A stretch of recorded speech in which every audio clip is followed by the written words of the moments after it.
Jadi memang harus ada pendalaman sebelum kita vonis bahwa si A dan si B harus diberikan treatment yang. Halo sahabat desain dari Lombok untuk Indonesia. Like ya, subscribe, and share. Dari Lombok untuk Indonesia. Oh, dari Lombok untuk Indonesia. Lombok Design. Late at night, I think of you. Your vision floods my mind. There isn't much I would. Halo teman-teman Lombok Design, kembali lagi bersama saya Dika Suara. Dan terima kasih untuk Anda yang sudah mensupport channel kami dengan subscribe dan juga sudah membagikan video kami yang sebelumnya. Dan saat ini kembali lagi bersama rekan saya Bung Zain. Ya, pasti. Ya teman-teman Lombok Design, setelah video kami yang pertama banyak sekali respon dari para penonton ya Bung Zain.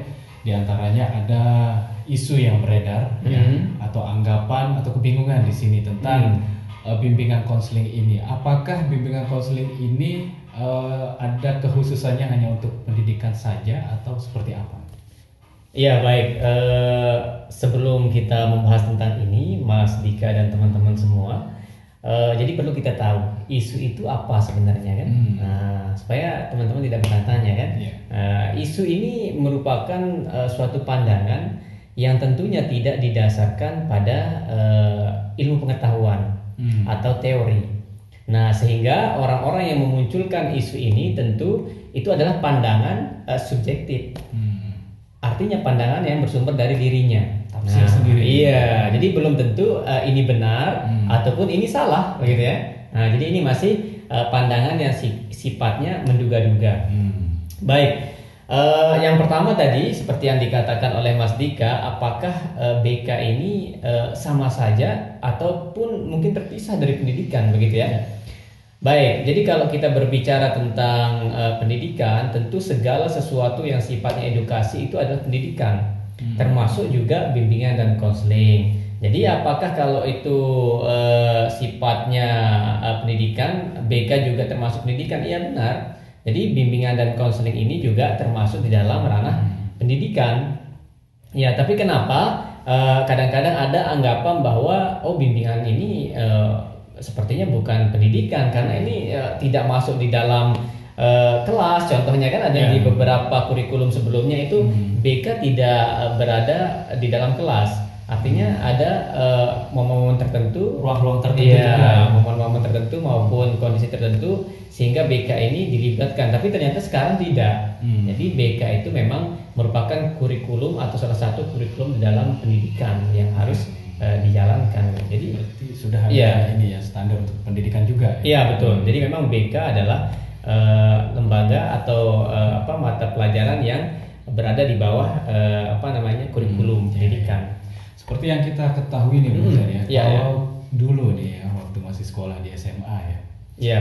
Itu yang paling terasa nih penindakan BK itu ya, guru BK sendiri. Iya. Sehingga kita kadang kebanyakan ya menganggap Iya. bahwa penindakan itu atau guru yang melakukan penindakan itu kita anggap awas ada polisi-polisi. Atau Iya. kita katakan polisi Baik. sekolah gitu. Iya, ini malah pandangan yang paling sering muncul di masyarakat, begitu Mas Dika dan teman-teman semua ya. Padahal itu merupakan sebuah isu atau pandangan-pandangan yang salah. Salah. Iya, kenapa? Karena pada dasarnya ketika kita mengatakan BK adalah polisi sekolah, maka kita menyamakan bahwa bimbingan dan konseling ini dengan tatanan hukum begitu ya.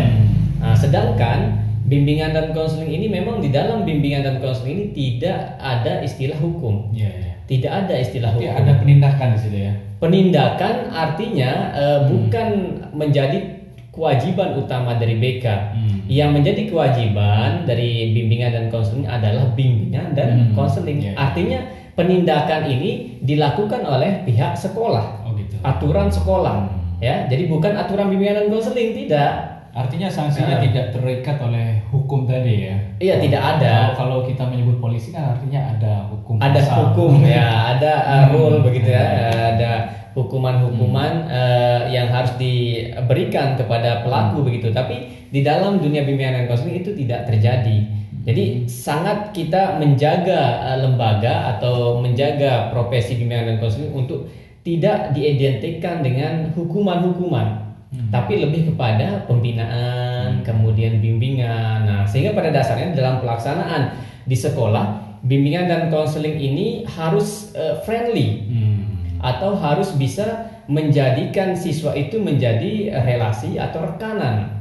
Nah, bukan berarti ada sifatnya hukum, kemudian ada penindakan, ada sanksi yang diterima, itu tidak etis begitu disebut seperti itu.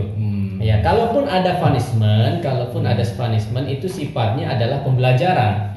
Nah, contohnya saja mungkin ketika siswa terlambat datang ke sekolah, maka di sana ada proses punishment seperti mungkin membaca bersama, tapi di dalam punishment tersebut ada pesan edukasi dan juga ada bimbingan-bimbingan yang dilakukan supaya tidak terjadi lagi perilaku-perilaku negatif yang dilakukan oleh siswa begitu. Berarti bimbingan dan konseling ini lebih kepada nasihat loh, hanya pemberian nasihat atau solusi begitu ya. Baik, jadi kalau kita mengatakan bahwa bimbingan konseling hanya berfokus kepada nasihat, itu tidak juga.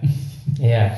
Kenapa? Karena kalau semua kalau nasihat hanya nasihat yang diberikan, maka semua orang bisa melakukan nasihat. Tidak hanya bimbingan dan konseling.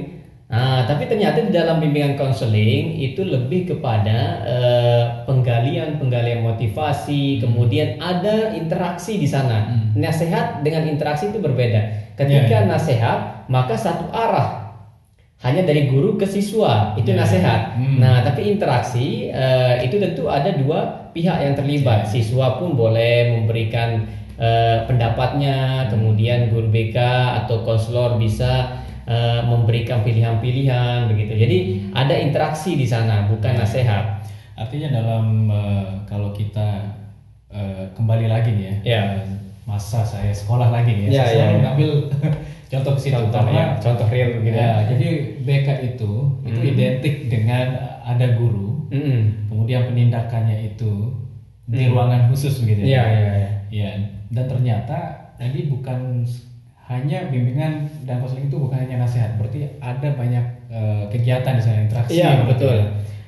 Ada banyak layanan yang diberikan, ada banyak fasilitas yang diberikan kepada peserta didik sehingga mereka bisa mengembangkan potensi diri yang dimiliki begitu ya. Ketika peserta didik datang membawa sebuah persoalan di dalam dirinya, maka yang harus dilakukan oleh konselor itu kan tidak langsung serta-merta memberikan nasihat, tidak. Jadi kalau pandangan orang itu ketika kita datang dengan masalah atau siswa datang dengan masalah, kemudian guru BK langsung berikan nasihat-nasihat, tidak seperti itu. Berarti bimbingan dan konseling ini tidak dibatasi berarti ya dengan permasalahan insidental saja begitu. Artinya kalau pembatasan masalah itu tetap ada, karena ada istilahnya alih tangan kasus, Mas Dika. Iya, jadi makin berat. Artinya masalah-masalah yang sudah di luar ranah daripada kapasitas guru BK atau konselor, maka harus dialihkan kepada pihak-pihak yang lebih berwenang begitu. Nah, jadi ada pembatasan terkait dengan masalah, tapi nanti kita akan bahas supaya materi kita lebih terfokus begitu ya. Nah, jadi di dalam pemberian layanan itu, ketika siswa atau konseli atau klien datang dengan persoalan-persoalan dari dalam dirinya, konselor itu tidak langsung memberikan nasihat, tapi lebih kepada analisis terlebih dahulu. Apa masalahnya, seperti apa, anak ini maunya seperti apa, klien kita nyamannya seperti apa, begitu. Jadi tidak ada istilahnya monopoli di dalam interaksi di situ. Jadi ada penggalian informasi. Berarti batasan tetap ada gitu ya. Batasan tetap ada. Jadi kita memiliki struktur di dalam penanganan masalah. Jadi tidak barbar begitu, tidak asal-asalan begitu ya. Mungkin orang melihat bahwa ketika masuk di ruang BK kita akan dijejali dengan beribu nasihat. Tidak seperti itu. Juga, tapi kita akan dibuat nyaman oleh guru BK sehingga dia enak begitu. Berarti kalau ada batasan, ini kalau orang yang atau kita anggap saja sebagai klien ya. Ya, Berarti hanya orang-orang tertentu saja ya. yang menjadi klien. Iya. Ya, klien ini adalah orang yang kita layani. Jadi Maksud tidak saya dibatasi. Hanya di lingkungan pendidikan saja begitu atau mungkin Kalau guru BK tentu memang hanya dikhususkan pada peserta didik. Nah, berbeda lagi dengan ketika dia menjadi seorang penasihat. konselor di luar. Konselor, Konselor di luar itu ya tentu itu tidak dibatasi siapa saja yang ingin berkonsultasi begitu ya. Tapi kalau ketika kita sudah ranahnya adalah sekolah, maka yang menjadi tanggung jawab guru BK adalah siswa. Siswa. Nah, bagaimana cara dia menjadikan siswa itu bisa mengungkapkan segala persoalan-persoalan terjadi sehingga siswa bisa nyaman di dalam proses pembelajaran. Kita memastikan guru BK itu memastikan bahwa siswa atau klien itu bisa belajar dengan nyaman dan lancar begitu. Nah, tidak ada persoalan. Artinya tidak khusus gitu ya. Tidak. Jadi semua kecuali di ranahnya tersendiri. Iya, tapi ada memang ketika dikhususkan itu adalah masalahnya yang dikhususkan, bukan orang-orangnya. Oh gitu. Ya masalahnya contoh si A dia memiliki persoalan tentang keterlambatan, si B memiliki persoalan tentang belajar dan lain-lain sebagainya. Tapi semuanya itu adalah ranah ranah kerja bimbingan dan konseling begitu semua siswa. Artinya di sini kan penyelesaian ataupun penindakan satu kasus atau masalah yang dilakukan oleh oknum ya. Atau kita anggap saja seseorang gitu ya. Itu jika terungkap ya, jika diketahui barulah terjadi penindakan. Dan bagaimana dengan ada siswa yang bermasalah atau bisa dikatakan kurang normal gitu ya. Lalu bagaimana penyelesaiannya seperti itu? Apakah ditanyakan tuh kurang normal ini dalam makna seperti apa? Apakah dia memiliki sakit mental? gitu. Oh iya, berarti atau mungkin kebutuhan khusus begitu ya? Atau mungkin dia kurang bersemangat dalam belajar atau juga mungkin dia lebih memilih untuk berdiam diri atau kadang-kadang anak yang ini juga bisa kita anggap kurang normal gitu. Oh iya, ada cacat secara mental. Oh iya, baik. Jadi ranah bimbingan dan konseling bukan kepada orang yang memiliki gangguan-gangguan secara mental gitu ya. Jadi kita hanya melayani orang normal. Nah ya, jadi tidak ada istilahnya guru BK atau konselor yang menangani tentang orang-orang yang memiliki keterbelakangan mental. Saya kira fungsinya juga untuk itu menyembuhkan tidak seperti itu. Jadi kita tidak mempunyai ranah atau kewajiban ke arah sana. Jadi itulah fungsi dari alih tangan kasus. Nah, ketika ada peserta didik atau klien yang terindikasi bahwa dia ada cacat mental atau kelainan begitu ya, maka kita harus menyerahkan kepada ahlinya. Ya ini mungkin psikolog atau mungkin dokter, gitu, psikiater dan lain sebagainya. Jadi kita berbeda. Oh itu yang dimaksud dengan tangan kasus. Iya. Jadi kalau bimbingan dan konseling hanya bertugas di ranah-ranah melayani klien yang sifatnya tanda kutip normal gitu ya, artinya sehat begitu secara mental gitu. Hanya bermasalah di dalam belajar, mungkin karir dan sebagainya. Tapi dalam sebuah penyelesaian masalah, artinya walaupun guru BK itu mengetahui fungsi dan tugasnya secara utuh gitu ya, apakah mereka tetap bekerja sendiri dalam penyelesaian masalah atau konselor ini membutuhkan bantuan atau bagaimana sebenarnya? Iya baik, jadi kadang-kadang banyak yang menganggap bahwa guru BK itu bekerja sendiri begitu ya, karena memang itu yang terkesan ya. Tapi sebenarnya pada dasarnya ya guru BK tentu tidak terlepas dari setiap struktur yang ada di sekolah. Jadi kita memiliki struktur kerja yang jelas begitu. Jadi tidak boleh juga ketika siswa terindikasi masalah guru BK langsung menindak dan lain sebagainya. Ya.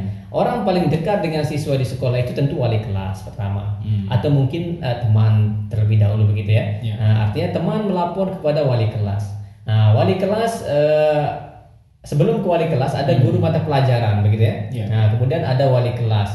Nah, wali kelas ini barulah ke guru BK, koordinasi, ada sistem koordinasi yang baik di sana. Jadi tidak serta-merta guru BK langsung menindak semua kasus yang berkaitan dengan anak. Iya. Jadi kalau tidak bisa diselesaikan dari mungkin guru mata pelajaran berpindah ke wali kelas belum juga, maka masuk ke ranah BK. Ya, kalau BK juga sudah mentok di sana, harus ditangani ke ranah yang lebih tinggi, maka kita serahkan ke kepala sekolah. Oh gitu. Iya. Bahkan kalau yang ada tanda kutip persoalan-persoalan yang mengarah kepada kriminalitas maupun tindakan-tindakan lain begitu yang harus ditangani oleh di luar sekolah, itu maka kita akan alihkan kepada pihak-pihak yang Ahli kasus lain. lagi gitu. Iya. Disesuaikan. Iya, jadi tidak dipaksakan bahwa segala kasus itu harus diselesaikan oleh guru BK, tidak. Oh gitu. Tidak boleh seperti itu. Dan itu yang membuat guru BK itu terkesan paling dekat dengan siswa. Iya, karena terlihat paling aktif. Dan kondisinya dulu itu ya guru lain seakan-akan pasif gitu. Tidak peduli begitu, seakan-akan. Iya, seakan-akan di tidak kasus-kasus pelanggaran-pelanggaran. Iya. Sebenarnya memang harus seperti itu ya. Seharusnya seperti yang saya jelaskan tadi, memang semua struktur yang ada di sekolah itu harus terlibat di dalam setiap persoalan. Ya. Jadi mulai dari tataran terkecil, yakni guru mata pelajaran sampai dengan kepala sekolah, tentu harus bersinergi bersama BK untuk menyelesaikan kasus yang terjadi di sekolah. Ada permasalahan-permasalahan. Jadi tidak bisa BK bekerja sendiri, guru BK bekerja sendiri, itu tidak boleh. Itu melanggar. Nah, sekarang timbul lagi pertanyaan nih. Dengan demikian berarti bimbingan konseling ini bisa dilakukan oleh siapa saja dong? Tidak. Tidak bisa dikatakan seperti itu. Jadi permasalahan-permasalahan itu kan memiliki tingkatan-tingkatan. Nah, tingkatan-tingkatan artinya ketika persoalan diselesaikan oleh guru mata pelajaran, mungkin saja tingkatan persoalannya tidak terlalu kompleks begitu ya. Artinya hanya kesalahpahaman contohnya begitu ya. Ternyata sudah terselesaikan begitu ya. Nah, tapi ketika ranahnya sudah masuk ke BK, maka kita akan mulai menganalisa semua permasalahan, mulai dari analisisnya, apa yang terjadi dengan anak ini, menggali informasi. Karena begini Mas Dika, satu kasus yang sama belum tentu memiliki penyelesaian yang sama juga. Oh gitu. Iya. Berarti tentang penyelesaian atau bimbingan konseling ini memang tidak bisa dilakukan oleh siapa saja gitu. Tidak boleh, karena memiliki standar. Standar. Dia memiliki keilmuan sendiri begitu. Jadi tidak semua orang bisa menggali persoalan, kemudian tidak semua orang bisa melakukan pendekatan yang baik dengan siswa. Nah, ya kalau orang mempelajari tentang BK, maka semua orang bisa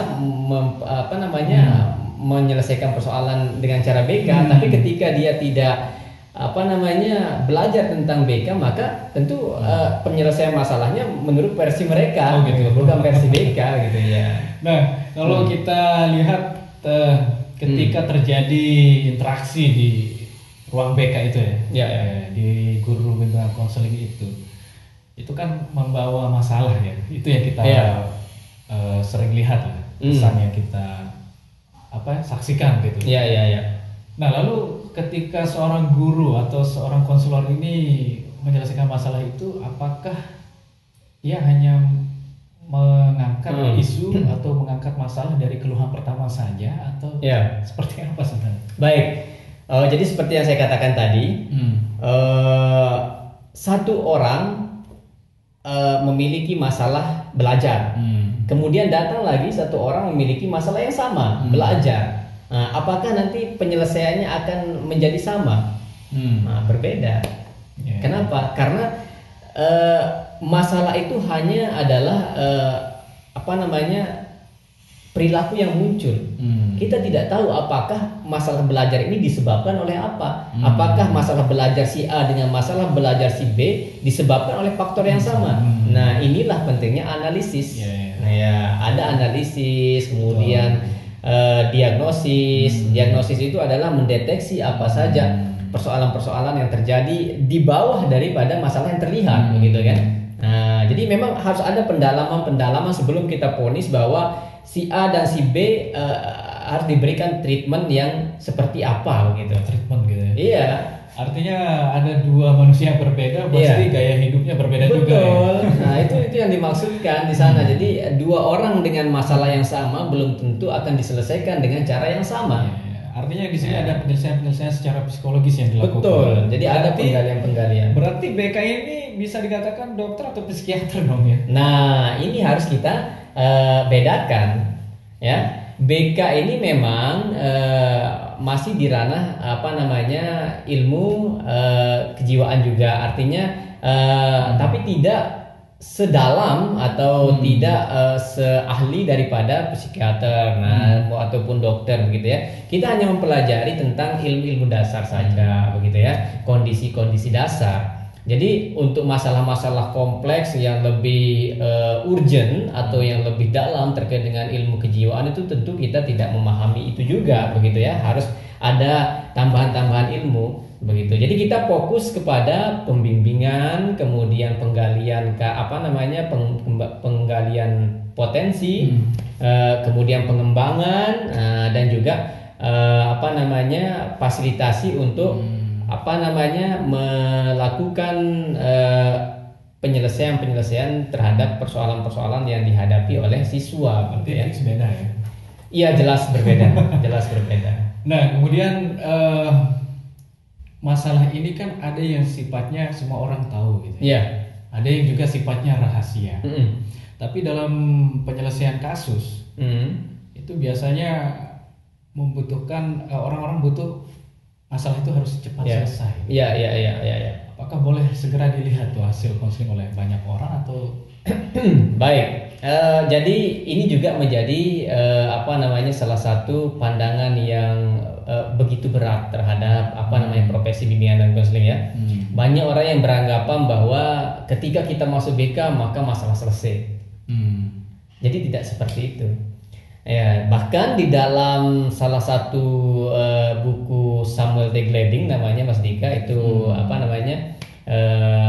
ahli di bidang bimbingan dan konseling, itu dinyatakan bahwa proses konseling itu bisa dilakukan sampai dengan 8 bulan untuk bisa melihat hasil daripada layanan yang diberikan, begitu.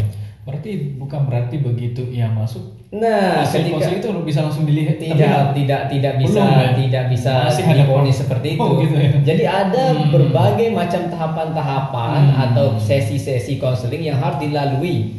Bahkan ada yang mengatakan bahwa ketika kita memberikan konseling pada tataran SMP, mungkin saja hasilnya akan kita lihat nanti ketika dia selesai SMA malah. Wow. Ya, itu artinya kita hanya memberikan sugesti-sugesti di dalam alam bawah sadar daripada klien untuk berusaha menjadi lebih baik. Entah kapan dia bisa menjadi lebih baik, kita tidak bisa memastikan karena kita bukan dokter. Nah, kalau dokter kan ketika kita masuk ke ruangan dokter, ya mungkin 1-2 hari setelah keluar dari ruangan dokter itu kita akan sembuh. Iya, karena dia memberikan kita obat. Nah, tapi berbeda dengan bimbingan dan konseling, kita diberikan sugesti positif untuk bisa merubah. Karena yang namanya karakter atau sifat perilaku ini, Mas Dika, itu tidak bisa dirubah dengan cara yang instan, dengan cepat ya. Tidak Artinya bisa. Orang-orang kita berpikir bahwa begitu masuk hasil dari konseling kita bisa dilihat gitu. Bisa dilihat, tidak bisa seperti itu. Tapi tidak menutup kemungkinan juga ada masalah yang bisa langsung selesai. Ya, tidak menutup kemungkinan, tapi di banyak kasus bahwa proses konseling ini tidak serta-merta langsung bisa menyembuhkan daripada persoalan-persoalan yang dihadapi oleh klien, begitu ya. Tadi juga tentang pemecahan masalah juga tidak bisa disamaratakan dengan semua klien ya. Iya, betul. Background yang berbeda-beda. Nah, Ya.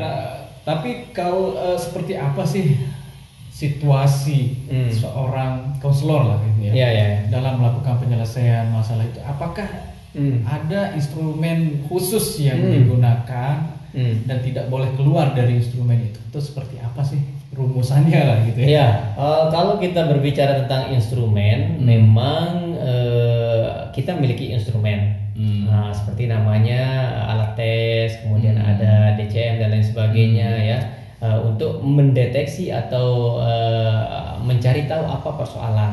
Ya, tapi bagaimana kalau instrumen ini tidak ada di sebuah sekolah atau di tempat kita bekerja? Apakah kita akan terhambat? Tidak. Jadi ini instrumen ini itu adalah alat pendukung. Nah, ketika ini tidak ada, kita masih memiliki kompetensi, kemampuan tanpa instrumen. Begitu. Jadi kita bimbingan dan konseling ini tidak boleh terhambat hanya karena ketiadaan instrumen. Jadi tidak selalu instrumen itu digunakan di dalam setiap pelayanan bimbingan dan konseling. Tidak baku ya. Tidak, artinya tidak selalu boleh tidak digunakan. Gitu. Iya. Ketika tidak ada. Ketika tidak ada boleh tidak digunakan. Nah, tadi Bung Zain juga sudah menjelaskan bahwa ada istilah pengalihan kasus gitu ya. Ketika pengalihan kasus ya. Pengalihan kasus, kemudian juga ada masalah-masalah tertentu yang memang bahkan diserahkan kepada pihak-pihak tertentu. Kalau sifatnya melanggar hukum ya ke kepolisian dan seterusnya, atau mungkin ke kepala sekolah dan lain sebagainya. Ini berarti bimbingan konseling ini masalah yang diselesaikan itu sifatnya yang kita katakan yang ringan-ringan saja dong. Kalau kita berbicara tentang ringan, standar ringan ini seperti apa dulu? Oh gitu. Iya, jadi kalau ringan itu disamakan dengan kriminal, maka tentu kita tidak tidak menangani masalah itu begitu ya. Artinya ringan di sini harus memiliki batasan, begitu loh. Artinya kita hanya melakukan pelayanan kepada hal-hal yang sifatnya berkaitan dengan pribadi, kemudian sosial, kemudian belajar, karir begitu. Di luar itu artinya masalah-masalah yang lebih kompleks seperti yang kita jelaskan sebelumnya, maka itu tidak boleh kita lakukan begitu ya. Seperti berkaitan dengan kriminal yang mungkin ada kasus-kasus yang lebih kompleks dan harus ditangani oleh pihak-pihak terkait yang lebih berkewajiban begitu ya. Nah, jadi kita harus menyerahkan, itu gunanya alih tangan kasus tadi yang kita katakan di awal ya. Berarti tidak ketuk palu gitu ya tentang masalah ringan, karena ringan ini juga memiliki definisi dan kapasitas yang ringan itu beda ya. Jadi kalau bisa didefinisikan ringan itu sejauh mana ya silahkan kita akan ini. Jadi tidak bisa kita simpulkan juga ya sebuah masalah itu ringan, berat atau ini kan standarnya ada nggak begitu ya. Kalau ada standarnya maka kita akan klasifikasi. Artinya selama itu masih masuk di rantai untuk diselesaikan, dianalisis dan proses seterusnya masih boleh gitu ya. Masih boleh kita lakukan selama tidak keluar dari kaedah-kaedah yang berlaku batasan. Saya kira itu saja kayaknya nih ya. Isu-isu yang berkembang atau pemahaman dari banyak orang, pertanyaan gitu ya. Lalu apa yang menjadi kesimpulan kita sedikit saja? Iya, baik. Jadi kesimpulan untuk hari ini Mas Dika dan teman-teman semua.